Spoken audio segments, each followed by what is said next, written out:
What's up? So today we're going to go over some open chord practice, just switching between some of these basic cowboy chord shapes. You can do this while you're watching TV. It doesn't require much mental effort, which I know is great for a lot of you. So the whole idea behind it is you pick out two chords, any two chords that you want, really. You could even do chords up here. You don't have to keep it to cowboy chords if you want to get better at switching between these, but we're sticking to cowboy chords first today. Okay, anyways, so for example, I want to get better at switching between a G and a D. All I'm gonna do is just go back and forth. That's the entire drill. You can do that while you're watching TV. Like I said, if you're watching with people, maybe don't strum it out loud, but just get the feel of it, right? And then it'll become more natural.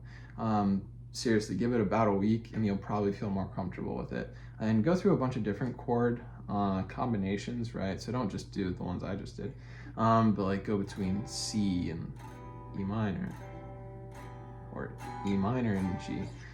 And a helpful tip as you're doing this is if there is a common finger between chords, so going back to my G and my D, this ring finger does not move. It stays on this D note right here the entire time.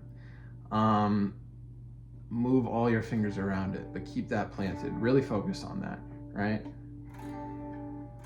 We want efficient motion, so by not moving that guy, that's as efficient as it gets, right?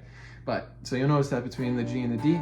You can also notice that between your C and your E minor, right?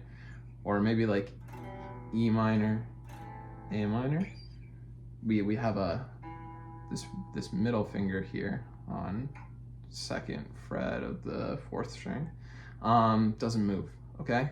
So think about that as you're going through it. Maybe plan it out a little bit, like which fingers do I have to move, which fingers don't I have to move, and then just drill it, you know? Put on your favorite show, just go between chords, and you will feel better about it in about a week or so. At least I did, so. And if you want to give it a little more attention, I guess, you can always get a metronome going, and time your strums with the metronome to make sure it's actually getting faster. You can keep track. You can go for like a minute, set a timer for a minute. Just do as many chord changes as you can in that minute. See if you can beat however many you got that time the next time you do it. So that's an easy way to progress, but if you're really just looking to get the feel down, you don't need a metronome, right? Just go sit in front of your TV, grind out this for like 10 minutes per day, and you'll feel better in a week. Give it a try.